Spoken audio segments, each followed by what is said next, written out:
Assalamualaikum warahmatullahi wabarakatuh. Salam. Ini tak kumpulan di kedai tepi sawah.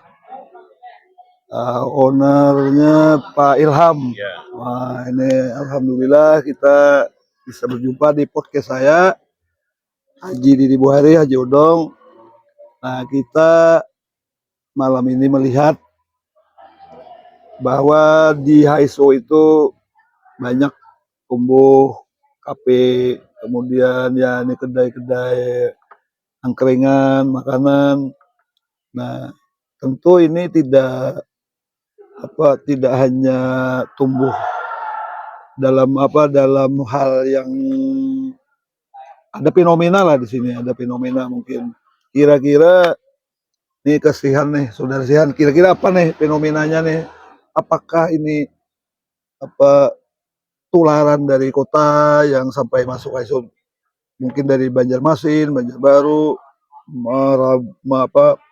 banyaknya kafe-kafe hingga ke Kabupaten Nusa Tenggara. Gimana Pak Sihan kira-kira?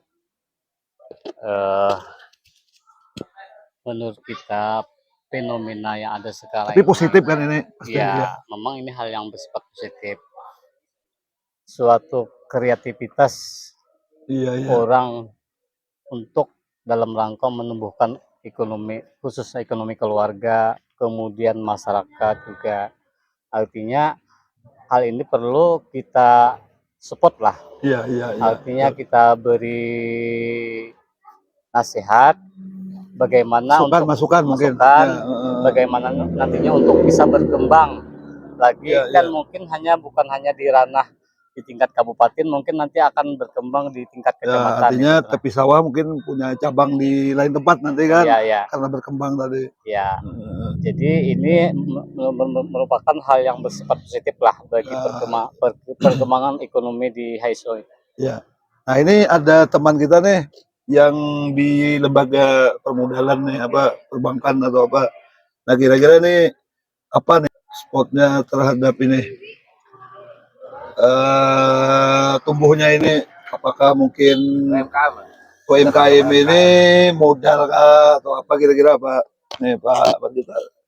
Ya, terima kasih, dan kami juga sporting itu sangat mendukung bagi rekan-rekan yang khususnya ada di Kabupaten Hulu Sungai Utara untuk melakukan semacam terobosan. Nah, seperti apa yang kita berada sekarang, katanya di kedai. Memang tujuan kedai ini adalah untuk selain daripada tempat berkumpul dan tempat hiburan, juga nantinya akan menambah perekonomian, membantu perekonomian yang ada di tempat kita. Nah, makin bertambahnya kedai, nah itu artinya menunjukkan bahwa perekonomian yang ada di kabupaten kita tambah tumbuh. Nah, jadi kami selaku perbankan biasanya menilai berdasarkan ramai atau sepinya suatu kedai itu. Nah, dari situlah kami timbul nantinya akan memberikan tambahan modal. Nah, khususnya kepada UMKM yang mengajukan, yang meminta dukungan permodalan. Dukungan permodalan.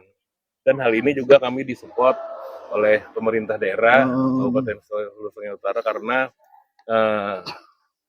Kabupaten HSU merupakan pemodal terbesar lah bagi BPR atau Bank Perkreditan Rakyat yang ada di Hulu Sungai Utara, yaitu BPR Candi Agung Amuntai. Oh, BPR tuh penyertaan modalnya dari pemerintah daerah juga? Iya, dari pemerintah daerah. Jadi pemerintah daerah yang ada di Kabupaten Hulu Sungai Utara itu mempunyai saham ya kurang lebih lah sekitar 80% sahamnya. Nah, jadi kami sangat apresiasi nantinya ke depan ada dukungan tambahan dari pemerintah daerah. Nah, itu. Jadi kemudian ini teman kita nih Pak Ibnu, ini kan orang yang kadang ada di kafe mana, ada di kedai mana. Kalau saya lihat nih kan penikmat juga nih. Kemudian juga ini salah satu tempat untuk bersilaturahmi, berkumpul, ya berbagi cerita, gagasan, ya terutama tentang HSO nih. Gimana nih sebagai penikmat atau pengunjung kafe nih? Jadi Pakai bahasa Banjar kan? Iya, boleh kita bebas. Ya, supaya lebih nyaman. Iya.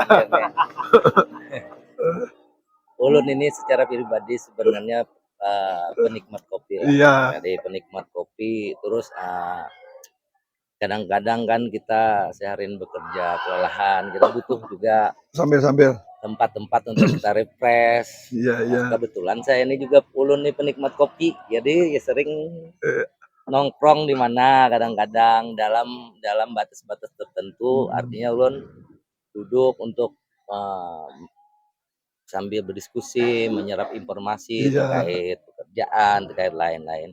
Ulun sih secara pribadi memandang ini UMKM kita sedang tumbuh. Nah, itu yang diharapkan. UMKM kita sedang tumbuh, kreativitas.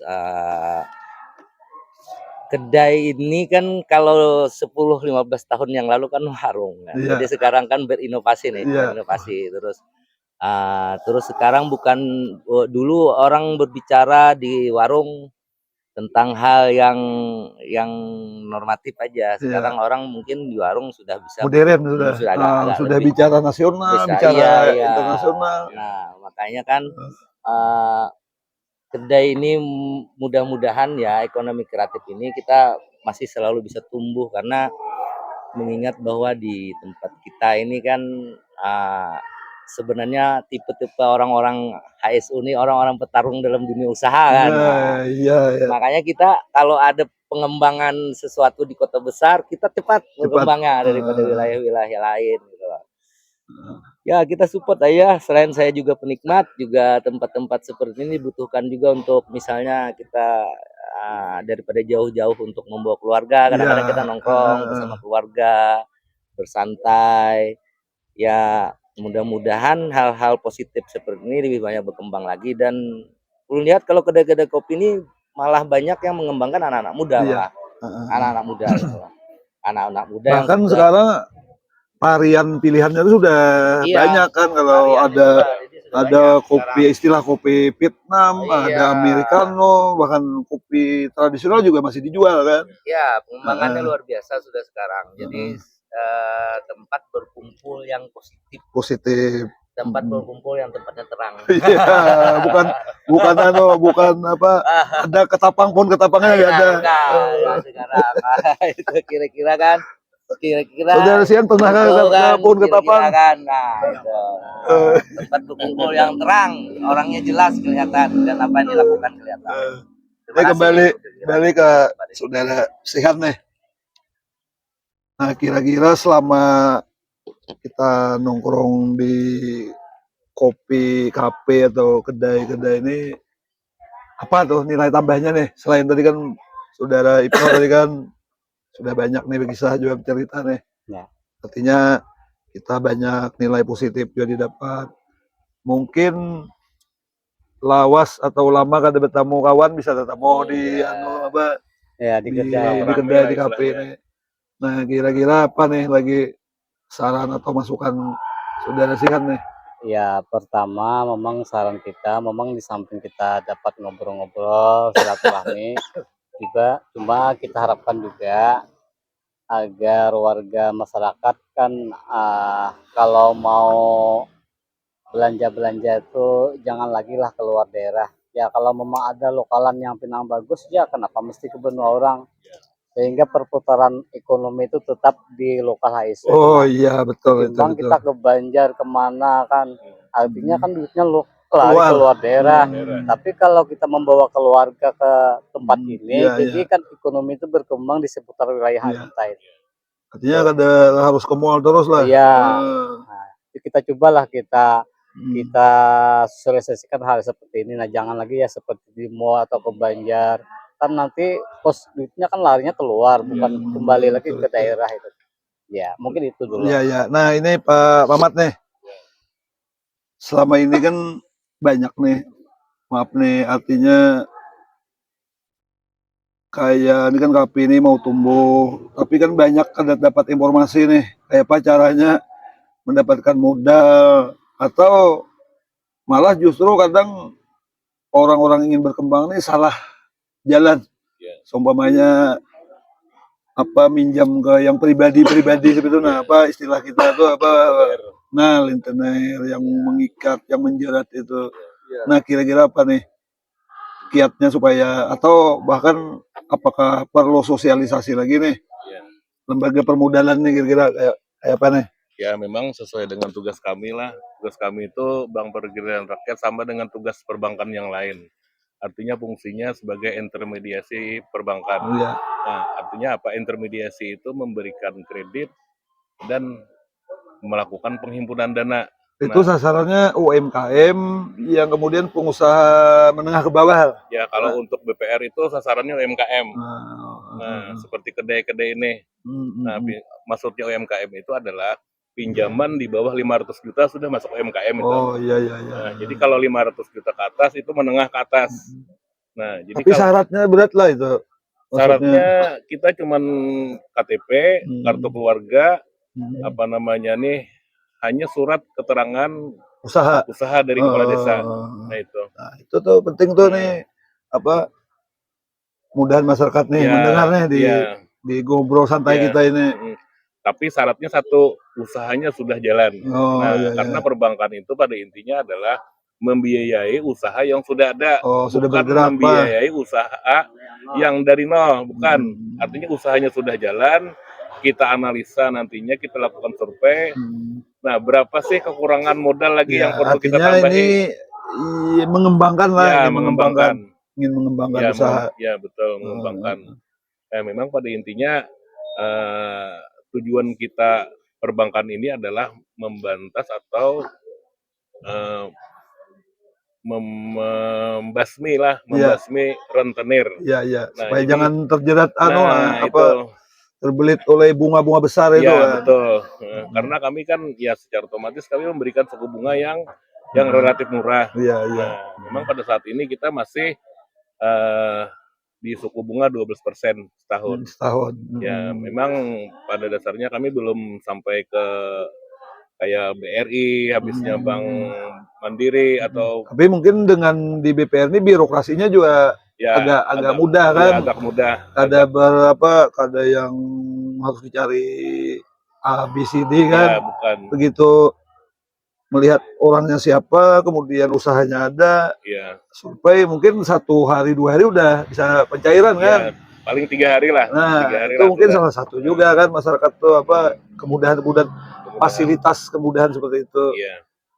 Ya, terima kasih nih. Kemudian kita bicara menu favorit. Nah, Pak Ibnu ini kan hafal deh orang apa istilahnya mengenal banyak kopi nih. Apa nih menu favorit kopi kita ini apa kira di Almunta ini yang banyak? Sebenarnya kan di Almunta ini berkembang anak muda yang istilahnya pembuat kopi itu dengan nama barista.